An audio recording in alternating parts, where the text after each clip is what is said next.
okwogera ne Katonda buli ku makya y'ensula ennamu ekulukutira mu bulamu bwaffe ne tufuna amaanyi agatuyamba okuyita mu lunaku lwonna. Funa amaanyi nga tonnafuluma nnyumba yo. Abalabi baffe abalungi ntwala omukisa guno okubabuuzaako nti mwasibye mutano bannyabo ne bassebo, mwebala okukeereranga ku puroguramu eno eyakazibwako bulungi erinnya lyetumanyi ensulo y'ekyenkya. Nsanyuse nnyo okubalabako, mwebale ate era okutega televizoni zammwe ne mutega omukutu guno ogwa 3ABN ogututuusaako ekyenkya ekyensulo ey'obulamu. Nange ababuuzaako enkyaleero nze Kasule Ttone, omukadde w'ekkanisa erya Kabulengwa SDA Town Church wano waffe e Nansana. Nsanyuse nnyo okubalaba naye njagala okubaaniriza mwenna nti ekiseera kino kyakasisimuka era nga tukyateekateeka okufuna ebyokuyigira wamu ffenna.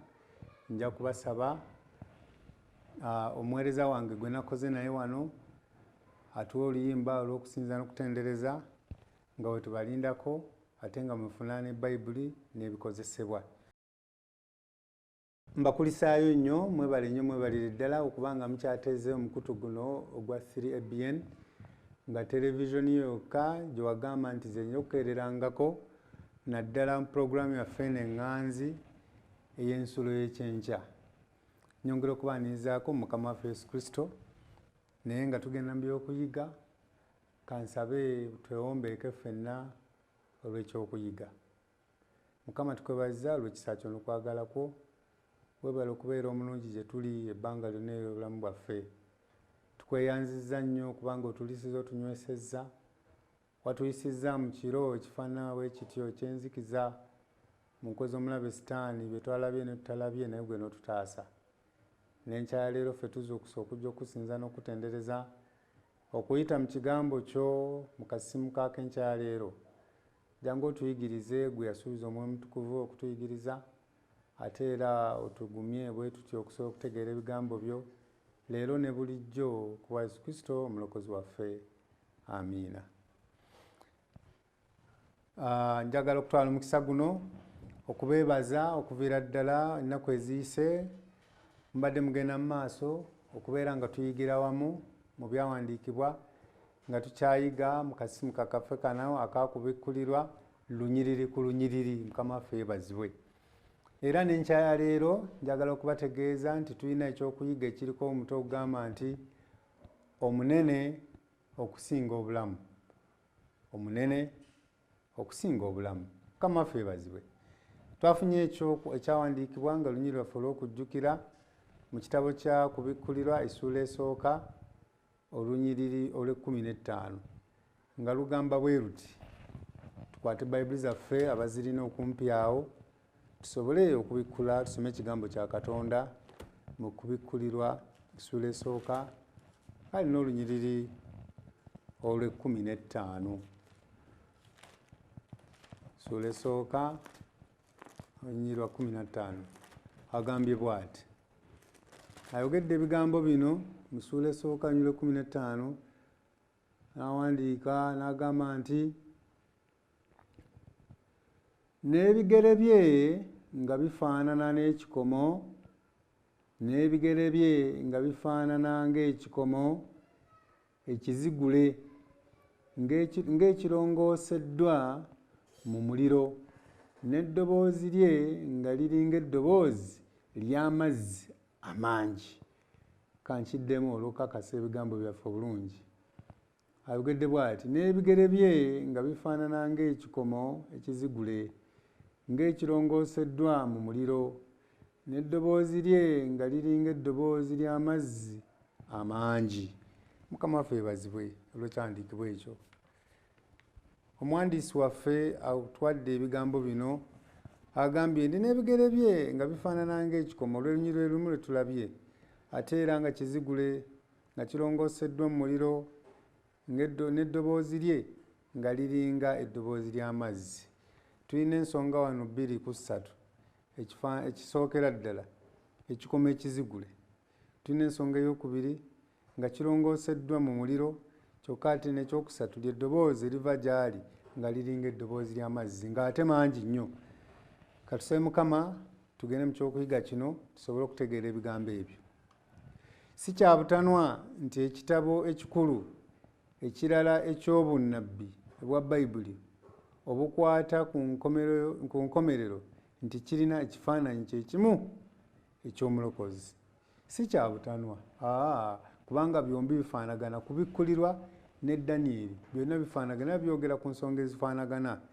Kyavudde agamba nti si kya butanwa, si nsobi ebigambo ebyo byonna ebitabo byombi bibiri okuba nga byogera era nga birina ekifaananyi kyekimu eky'omulokozi.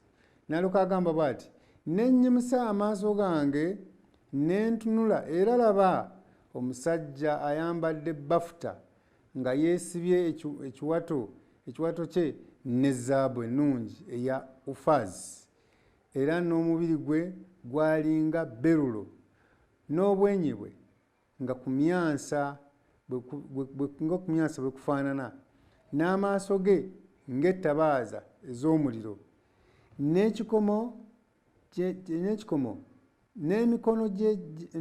gye n'ebigere bye byalinga ekikomo ekizigule, ebbala n'eddoboozi ly'ebigambo bye ng'eddoboozi ery'ekibiina ekinene.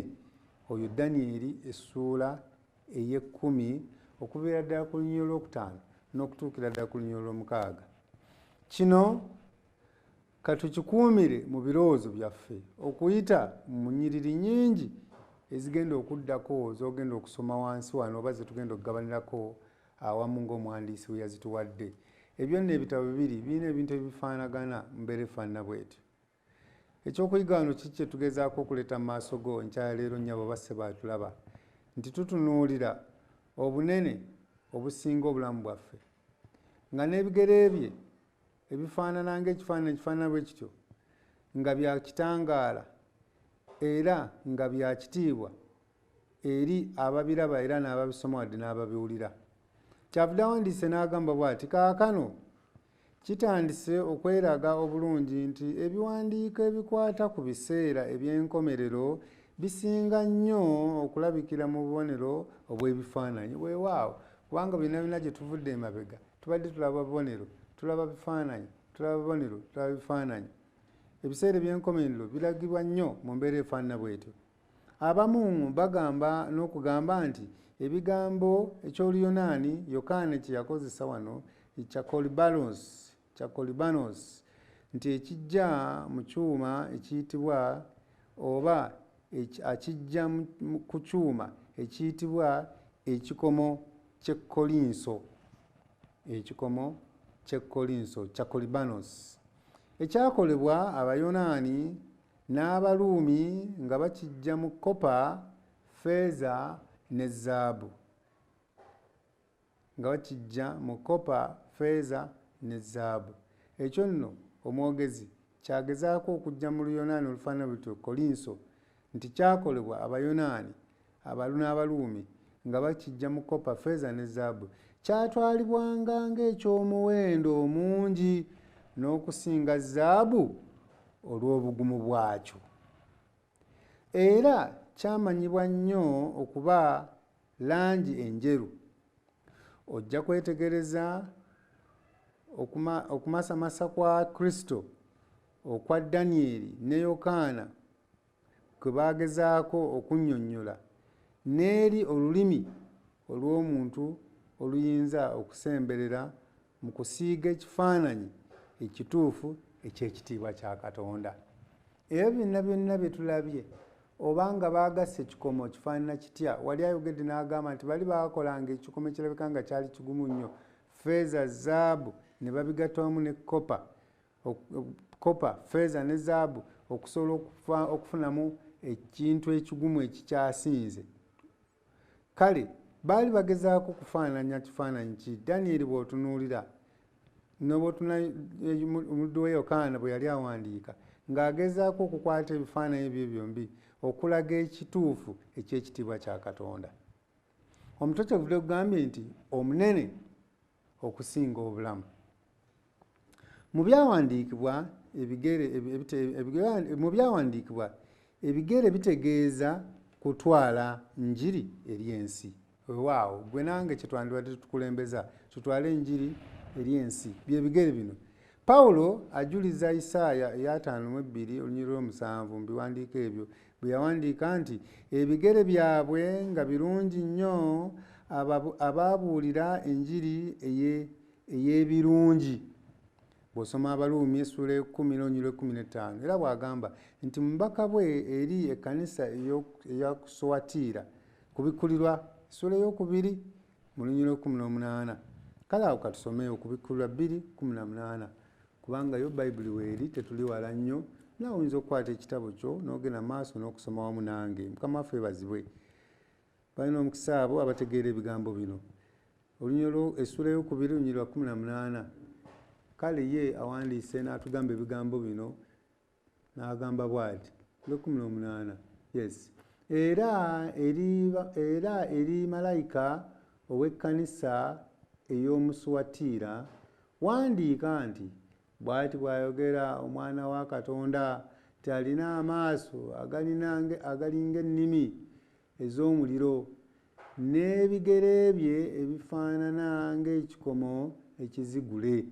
Olunyi lwa 18. Ebyo byonna byawandiikibwa otukakasa ekitiibwa kya Katonda. Maanyi ki gaalimu nga ye Katonda? Tuyinza kumwefaananyiriza ki? Kyekyono kitulaga nti ekitiibwa kya Katonda kya muwendo nnyo. Ani yandikyagadde okizannyirako? Leero wano mu mbeera eza bulijjo tutera okubeera n'obukulembeze. Ani atatya mukulembeze we?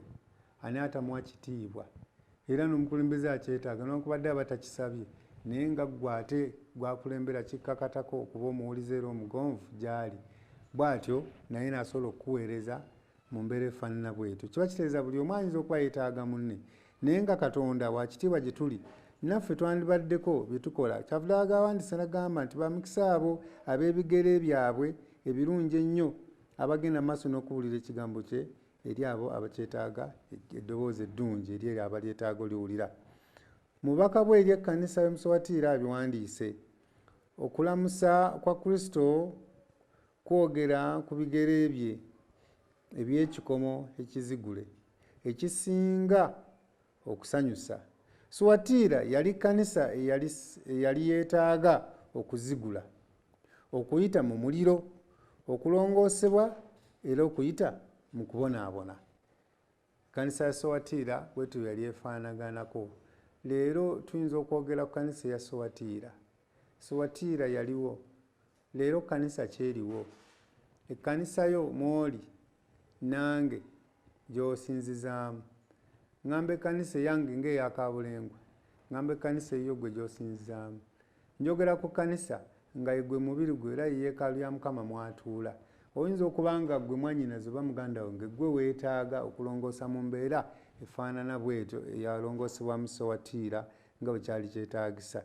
Nti okulongoosebwa kwandibadde kwa mirundi ebiri. Kisinziira gw'oddugadde kyenkana ki, kisinziira ebibi byo bitwakadde kyenkana ki. Agambye nga yeetaaga okuzigula. Kati bwe tubeera mu mbeera eza bulijjo ezaffe nga tuba tunaazigula ekintu, tutwayinza okutwala maama oba omukyala atudde waka ng'afumba, naye ng'enfumba gy'afumba afumbira ku nku. Enku zino ezaffe eza bulijjo ku kyoto ekya bulijjo, n'aseesaamu entamu gy'afumbiramu oba akasaka katuuka ekiseera ne kakwata enziro, entamu neekwata enziro kubanga aba amaze ebbanga ddene ng'afumbira ku nku. Omuntu afaanana bw'atyo nga yandyagadde entamu oba ensaka yeddemu erabike ng'empya ateekwa oggizigula agiggyeko enziro efaanana bw'etyo. Mu mbeera y'emu agiziguza ki? Wano yatulaze nti yali yeetaaga kuzigula na muliro. Kati gwe mbuulira embeera efaanana bw'etyo nga weetaaga kuzigula na muliro, amakulu gaakyo kiba kitegeeza nti weetaaga okufumbibwa bupya. Ng'era bw'ayogedde ku zaabu nti bw'onooba onoofuna zaabu bateekwa kumuyisa mu mitendera. Omuntu okufuuka zaabu ateekwa kuyita mu mitendera. Ekkanisa oba ggwe ndaba nkyaleero oyinza okuba nga gwe weetaaga okufumba mu muliro, nga weetaaga okuyita mu muliro mu ttanuulu osobole okulongoosebwa okutuuka ku kitiibwa kya Katonda kyakwetaagisa.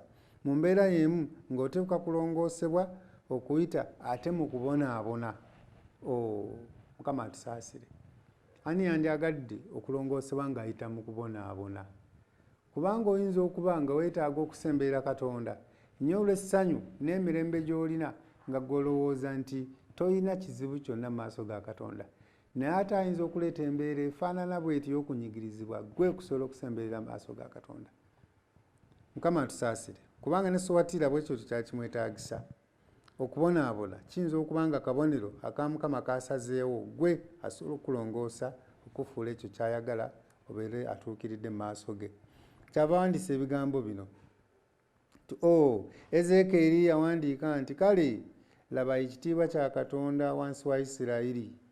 Eddoboozi lye lyalinga okuwuuma okw'amazzi amangi.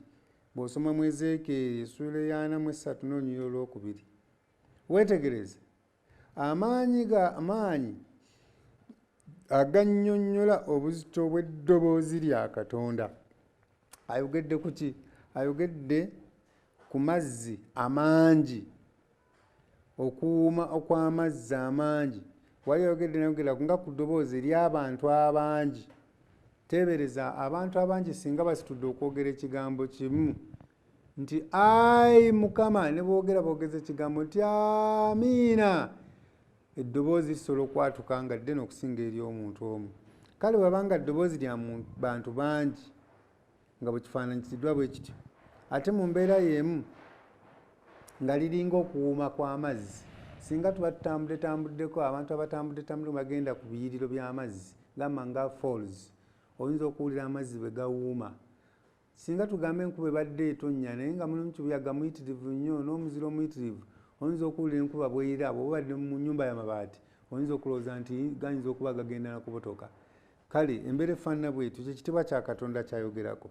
Nti oba ekitiibwa kya Katonda kyenkana okufaanana bwe kityo nga kitiisa n'okutiisa mu ddoboozi lifaanana bwe lityo, bw'aba ayogedde gwe nange wandibadde otwala kifaananyi ki?